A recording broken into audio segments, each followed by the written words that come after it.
Well, hello there. Do I have some crazy things to update you all on? Life is just lifing over here in the Henderson house. So I figured I would just make a video on this because so many people have asked like what happened, and it just is easier for me to update everybody with a video. So without further ado, let me tell you the story of my 11-month-old spending 17 days in the children's hospital.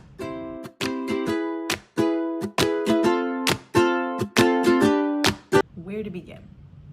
So a little history. We have navigated through lots of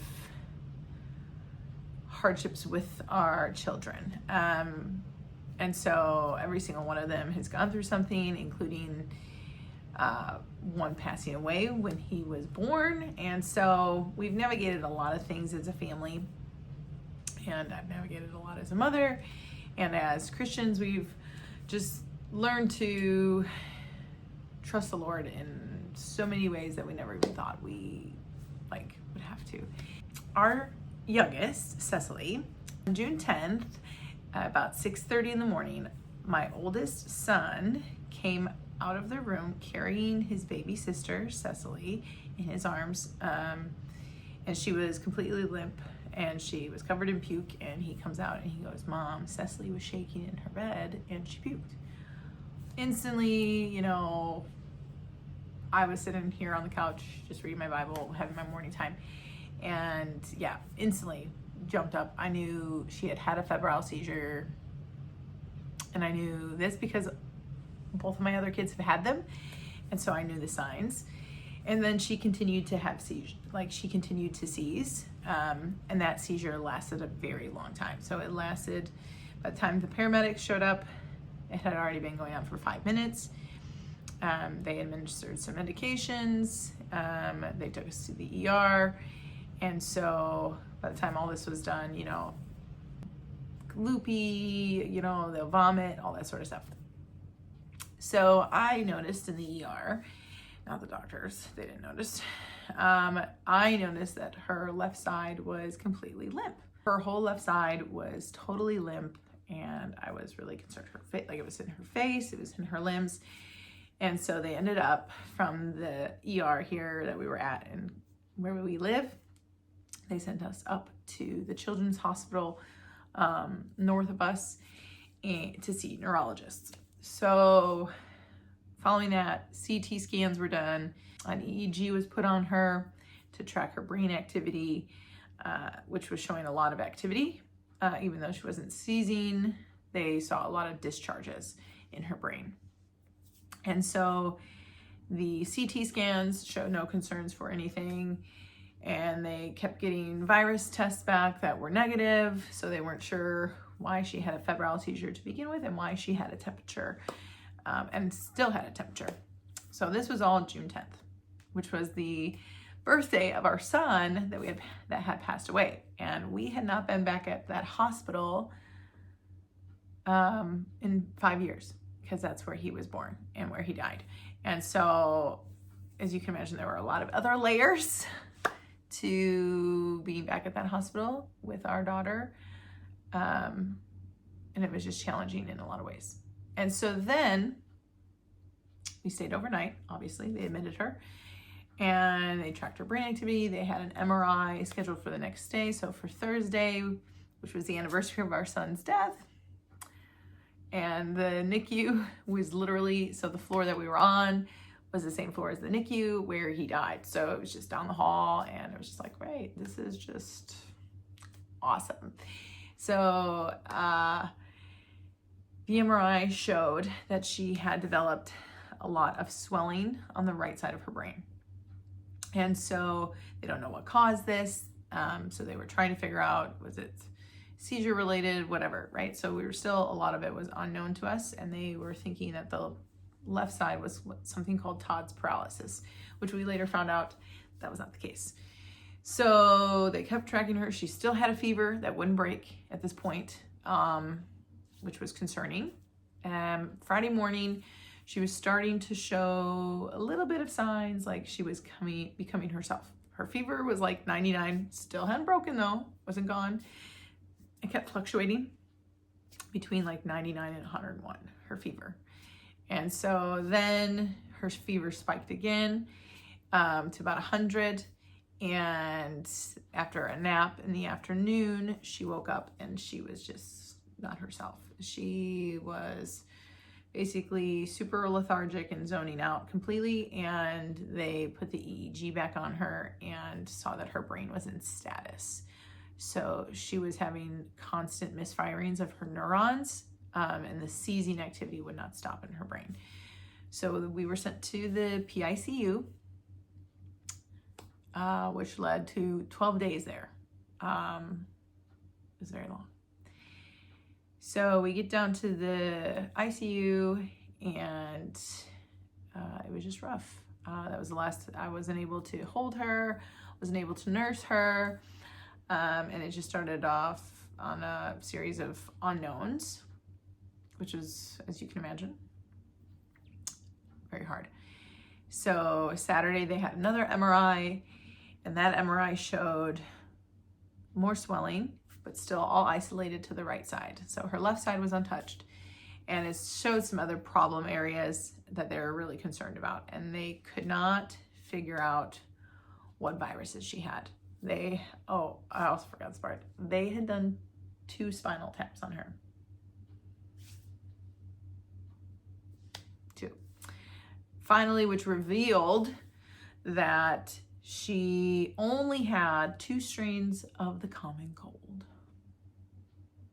The rhinovirus and the paraflu, which are just 2 strains of the common cold, which explained her fevers and while she had febrile seizures, but it didn't explain the swelling. So the neurologist team, which the whole team at this children's hospital was amazing.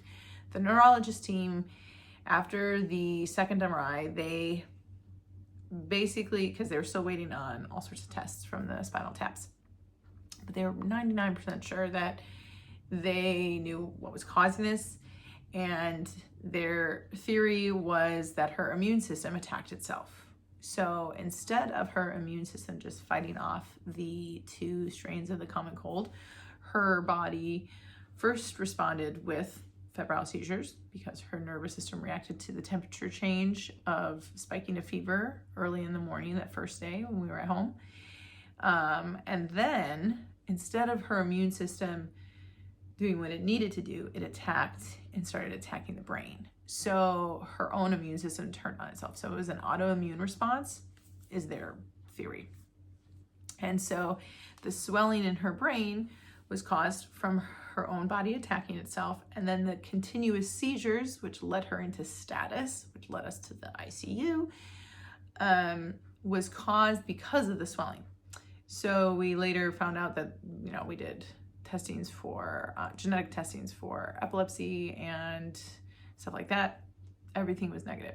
So the swelling on her brain is what caused the continuous misfiring of the neurons in her brain. So it wasn't the seizure activity, right? Because her body wasn't seizing, it was just her brain was misfiring. So the neurons were constantly misfiring.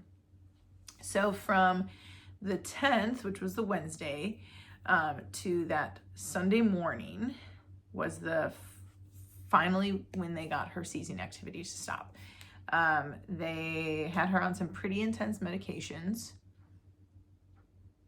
like pretty intense, like ketamine, midazolam, you name it, with all this, because she was then sedated. So on Saturday, when she got back from her MRI, her oxygen level started to crash because of the heavy medication she was on, so she couldn't breathe on her own.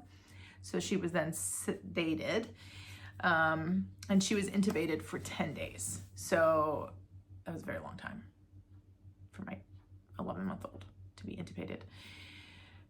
So that happened, and during that time of her being intubated, she was administered a steroid treatment to suppress her immune system, basically, to stop it from attacking itself. So the steroid treatment suppressed her immune system, and then they gave her an antibody treatment, which would basically be almost like little training, little worker bee training guys to administer, to actually like attack the swelling, but also train her body and how to actually function. So because it was this autoimmune response. So then during this time in the ICU doctors, their job was to make sure that she was getting this treatment, everything that all of her levels were being monitored. She was getting my breast milk through an NG tube, so I was able to pump every single day, multiple times a day, to make sure she got my breast milk through an NG tube. While she was intubated, the ICU just kept her stable.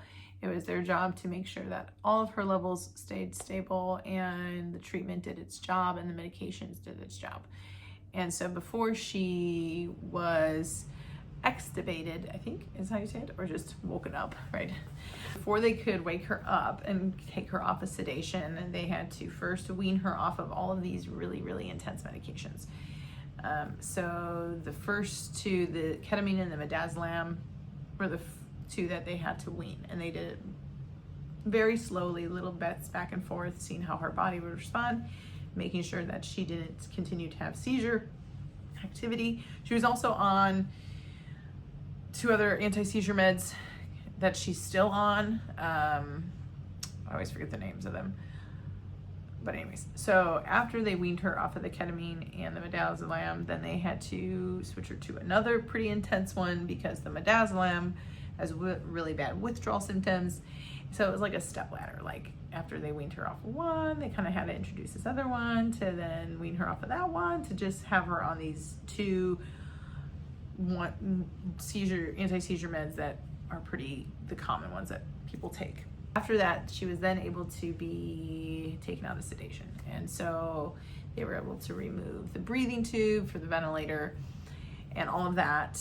And she still had the NG tube in because after being sedated for so long and having that tube down your throat, babies especially, I mean adults have to figure this out too, but the body has to wake up, especially after 10 days.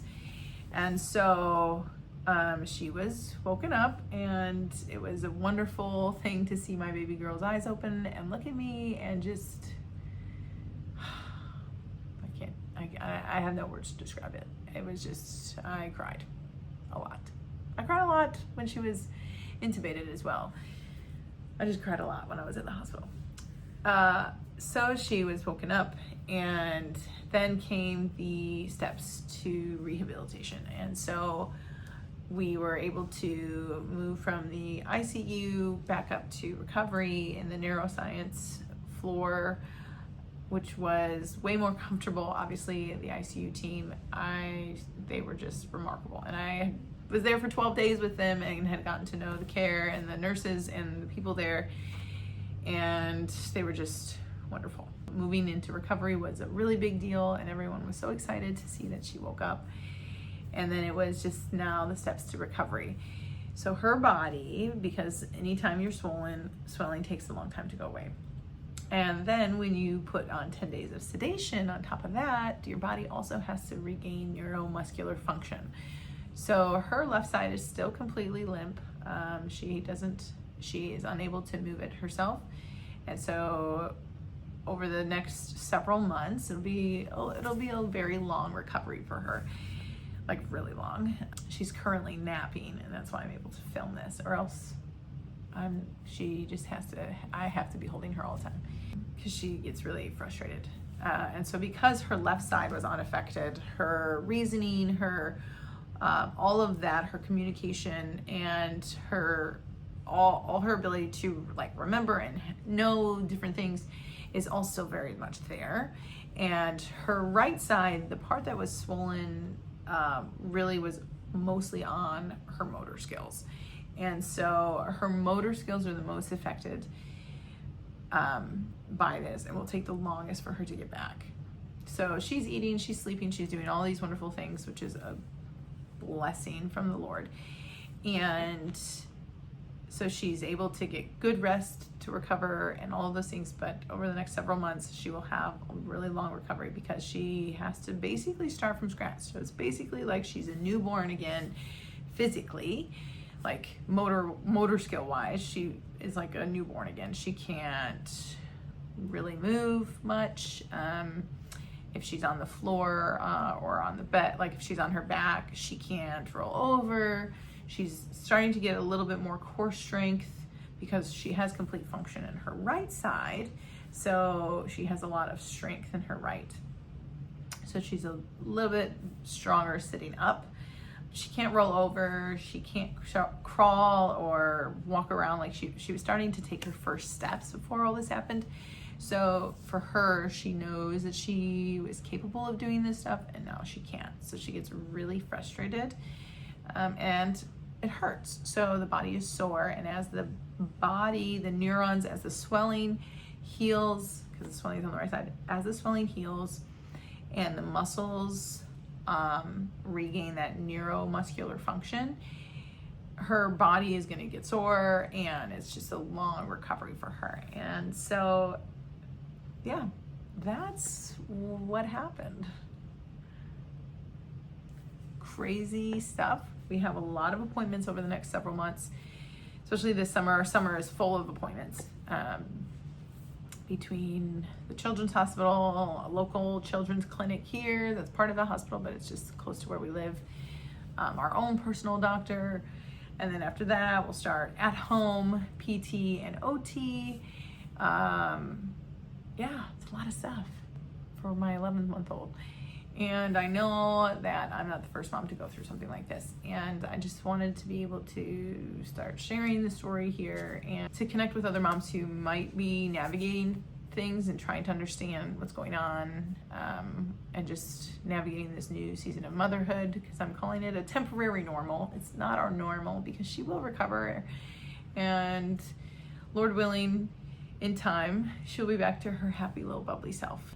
As we're in this current season, and as her body heals, and as our family tries to navigate these things, we are learning to really, really trust the Lord, as we have in so much other seasons of our life. And if there's one thing that I can look back at all of this, it's just I always know that His love is sure and our hope is in Christ.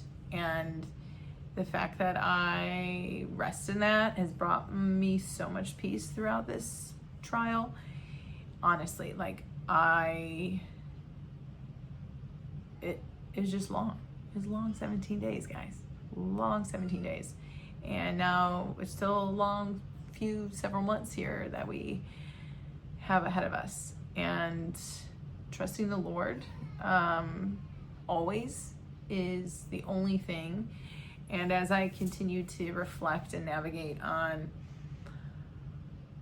what the Lord is doing in our family's life, and what He's doing with Cecily, what He's working on in me, how am I reflecting Him?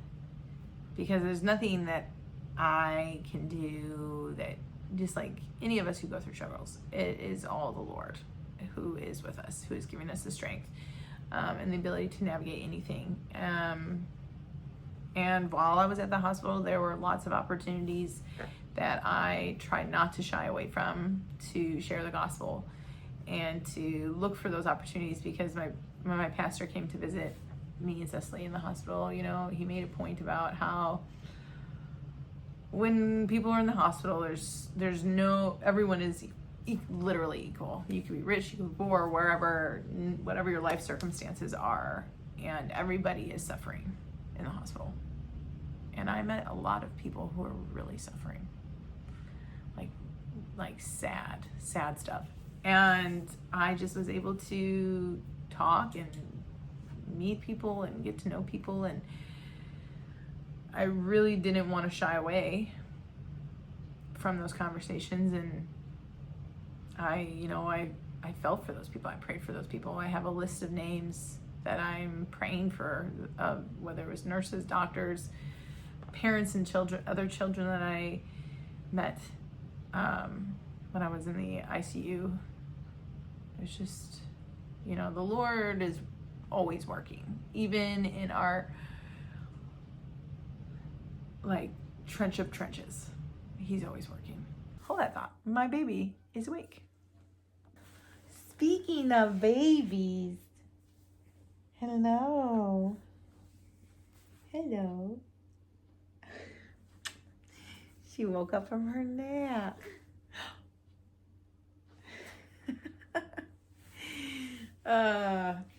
Speaking, I didn't want to shy away from the opportunities to meet people, and as my pastor said a few weeks ago in a sermon, caring for people's souls, because as Christians we're called to love people, yes, but we're called to share the gospel and to live for Christ and to be a witness, because when we care for another person by sharing the gospel and sharing God's word and God's truth, we're speaking to their soul, right? So I just really tried to do what I could in this situation that I was in the crappy situation that I was in. And the Lord was good. This one will have a long recovery, but the Lord is good, and he's been near, and he's been faithful through every challenge and difficult circumstance our family has navigated. Really, oh, you tell him. It's just been encouraging to see God work. It really is. It's been amazing to be loved and cared for by our church community, and it's just, every day I'm just in awe of the Lord's faithfulness. I am in awe of his provision, his goodness, and his protection, and all of those things, and his saving grace for us and our baby. And she'll be fine. Yeah, you will. Can you say bye-bye to our friends? Bye-bye. Bye-bye. Stay tuned for all things Henderson House and our crazy life over here, that you never know what might happen. Make sure to subscribe so you don't miss out on any of the craziness that happens over here in the Henderson House. See y'all again soon.